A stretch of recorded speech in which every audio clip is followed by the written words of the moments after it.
అబ్బో ఇక్కడ కేజీ చీరలు కొంటే అర కేజీ చీరలు ఫ్రీ అంట. మంగళ్య షాపింగ్ మాల్, కేజీల్లో సేల్, టన్నుల్లో ఆనందం. సరదా ప్రశ్న సార్, సరదా ప్రశ్నే, బట్ ఇది నిజమని నాకు బాగా తెలుసు. సుకుమార్ గారిది 100%లో మూవీ ఉంది కదా, దాంట్లో ఆ సినిమా కథ అంతా చాలా వరకు మీ లవ్ స్టోరీకి దగ్గరగా ఉంటుందంట.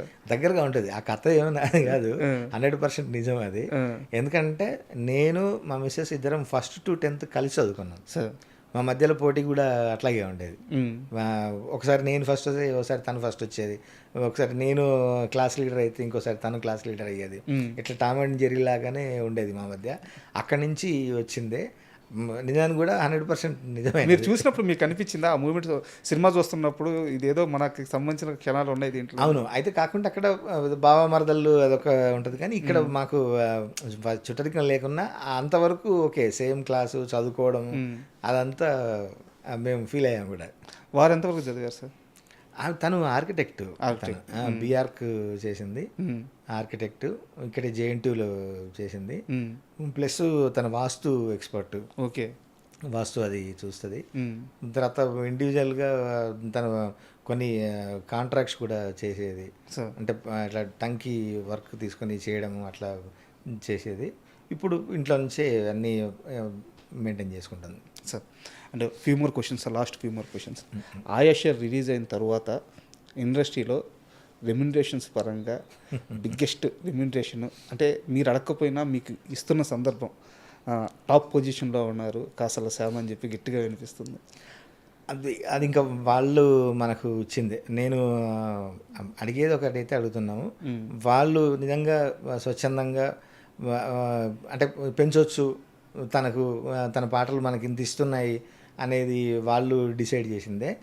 ఒక్క మాత్రం నేను చెప్పాలను, నా రెమ్యునరేషన్ పెంచడంలో ఒక దర్శకుడు ఉన్నాడు. ఎవరు సార్? ఆయన నేను ఎప్పుడు మర్చిపోను.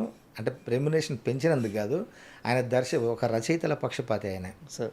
మా హరిశంకర్ అన్న. అబ్బా, నేను అంతవరకు తీసుకున్న రెమ్యునరేషన్లు ఒక ఎత్తు, హరిశన్న సినిమాలకి నేను తీసుకున్న రెమ్యునరేషన్ ఒక ఎత్తు. మొన్న దీనికి ఉస్తాద్ భగత్ సింగ్కి నా రెమ్యునరేషన్ పెరగడానికి ముఖ్య కారణం హరిశంకర్. ఎందుకంటే హరిశన్నకు బాగా ఇష్టం పాటలు. ఆయన హరిశన్న నన్ను ఎప్పుడు కలిసిన డ్యూయెట్లో, రొమాంటిక్ డ్యూయెట్లో చెద్దరు అనే ఒక పదం వాడాలని ఎట్లా అనిపించింది అన్న నీకు? ధమాకలో అయితే నిద్దర్లు మానేసి తెల్లార్లు మనం చెద్దర్లో చేద్దామే తిరణాళ్ళు. చెద్దరు అంటే దుప్పటి అని. పాటల్లో చెద్దరు అనే పదం వాడామంటే ఇంకా నిన్నెవడు కొట్టేవాడున్నాడు అంటే అట్లాంటి పదాలు రాస్తావు, నాకు ఇష్టమన్నా అని బాగా మెచ్చుకుంటుంటాడు. మిగతా పాటల గురించి కూడా, మిగతా రచయితల గురించి కూడా తను మాట్లాడే తీరు, ఒక మంచి పదం రాస్తే వాళ్ళని తల మీద నెత్తి మీద పెట్టుకుంటాడు హరీష్ అన్న. అంటే ఆయనకి అంత ఇష్టం, ఆయన రైటర్ కదా ఆయనకి. అంటే మిగతా దర్శకులందరూ చాలా మంచి విలువ ఇచ్చేవాళ్ళు, అందరూ మంచి అద్భుతంగా చూసుకునేవాళ్ళు. హరీష్ అన్న ఒక పాలు ఎక్కువ, ఒక రవ్వ ఎక్కువ.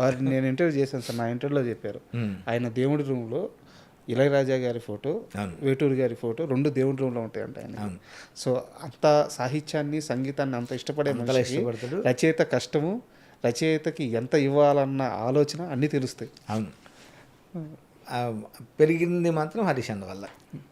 ఇంకా ఆయాషర్ ఇచ్చాక ఆటోమేటిక్గా వాళ్ళే ఇస్తున్నారు. మా నిర్మాతలు, దర్శకులు అందరూ కూడా చాలా మంచివాళ్ళండి సార్. అయితే ఇన్ని విషయాల్లో పర్ఫెక్ట్గా ఉండే కాసల శ్యాము, ఇన్ని విషయాల్లో స్ట్రాంగ్గా ఉండే కాసల శ్యాము ఒక్క విషయంలో మాత్రం చాలా బలహీనం. అంటే ఒక ప్లానింగ్ ఉండదు, డబ్బు విషయంలో విపరీతంగా ఖర్చు పెడతారు. ఎగ్జాక్ట్లీ. ఇప్పుడైనా మారారా? ఖర్చు ఇన్ ద సెన్స్ అంటే దుబారా ఖర్చు ఉండదు, దేనికి కరెక్ట్గా ఖర్చు పెట్టాలి తెలియదు, ప్లానింగ్ తెలియదు. అంటే దీనికి ఇప్పుడు మనం పెట్టాలి, ఇదైతేనే కరెక్ట్ అనేది ఇట్లాంటివి ఏమి ఉండవు. ఊరికే ఒక అంటే గో విత్ ఫ్లో లాగా వెళ్ళిపోతా, కానీ దుబారా ఏమి ఉండదు. ముఖ్యంగా అట్లాగని ప్లానింగ్ ఉంటుంది. ఇన్వెస్ట్మెంట్ చేయాలన్న ఆలోచనలు అసలు అవి ఏమి తెలియదు నాకు. అదన్నీ నేర్పించిందంటే నాకు మా ఆవిడే సార్.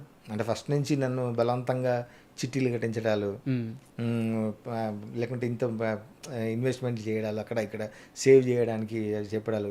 ఎందుకంటే తను కూడా ఏంటంటే ఒక కమిట్మెంట్ ఉంటే దానికోసమన్నా పనిచేస్తాను, భయం ఉంటుంది అనే ఒక ఆలోచన. అది సాధారణ మన ఇళ్లలో ఆడవాళ్ళకు ఉండే తత్వమే అది. కరెక్ట్. ఈమెలో కొంచెం ఎక్కువ సార్. అందుకని ఇప్పుడు ఏదైనా ఉందంటే ఆవిడ ప్లానింగే. అది మాత్రం నేను అసలు అందుకని మా వాళ్ళని మేము షాపింగ్ వెళ్దామంటే మళ్ళీ పంపదు, పిల్లలు ఇచ్చి నన్ను. నేను ఆమె అయితేనేమో ఒక లిమిటెడ్ అంటే ఒక బడ్జెట్ పెట్టుకొని ప్లానింగ్లో ఉంటుంది, నా అట్లా ఉండదు, అది పోతూ ఉంటుంది ఇంకా అది. అండ్ ఇప్పుడు ఈ పాటల ప్రయాణం ఇలా సాగుతున్నప్పుడు పెద్ద పెద్ద స్టార్ హీరోలకు రాశారు, మీ దగ్గరికి వచ్చి మీ పాట గురించి మాట్లాడి అవసరమైతే ఆ పాటను మీకే చెప్పి మురిసిపోయి మీతో అంత ఆనందాన్ని షేర్ చేసుకున్న స్టార్ హీరోలు అంటే ఎవరి పేరు చెప్తారు? హీరోలు అందరూ అట్లాగే ఉన్నారు. అల్లు అర్జున్ గారు, నాని అన్న, రవితేజ గారు, అందరూ ప్రతి ఒక్క, చిరంజీవి గారు. అసలు మనం ఇంటర్వ్యూలో అసలు చిరంజీవి గారి గురించి మాట్లాడలేదు. చిరంజీవి గారికి నేను బోలాశంకర్ రాశాను, కానీ సినిమా రిజల్ట్ వల్ల నా పాటలు పెద్దగా జనాల్లోకి పోలేదు. అంటే అప్పటి వరకు కొంత వ్యూస్ వచ్చినాయి కావచ్చు, కానీ నాకు అదొక వెలితి ఉండిపోయింది. నాకు ఒక మెగాస్టార్కి మనం ఒక హిట్ పాట రాయలేకపోవడమా, అంటే రకరకాల హిట్లు మనకు కూడా వస్తున్నాయి కదా, మెగాస్టార్కి హిట్ పాట రాయలేమా అని గట్టిగా అనుకొని బాగా చేసిన అట్లా వచ్చిన కుదిరిన సందర్భం శంకరవరప్రసాద్, ఎంది బాసు సంగతి అదిరిపోద్ది సంక్రాంతి. ఆ టైంలో అసలు చిరంజీవి గారు అయితే ఆయన పిల్లోడు అయిపోతారు మనతో, చిన్న పిల్లోడిలాగా. ఒక 4 hours ఒకరోజు నాకు జాతీయ అవార్డు వచ్చిన తర్వాత చిరంజీవి గారు ఇంటికి పిలిపించి 4 hours ఇంట్లో కూర్చోబెట్టుకొని ఈ పాటల సందర్భంలోనే, ఈ పాటలు అయ్యి శంకరవరప్రసాద్ టైంలోనే అసలు ఒక్కొక్క పదం ఎంజాయ్ చేస్తూ నా పాత పాటలని గుర్తు చేస్తూ ఆయన, మీ పాటలు అది విన్నానండి, అది కూడా మీరే రాశారంటగా అని. ఇప్పుడు అట్టిల్లు పాట, ఇంకా కొన్ని పాటలు బలగం గురించి అయితే చిరంజీవి గారు విపరీతంగా చెప్తారు.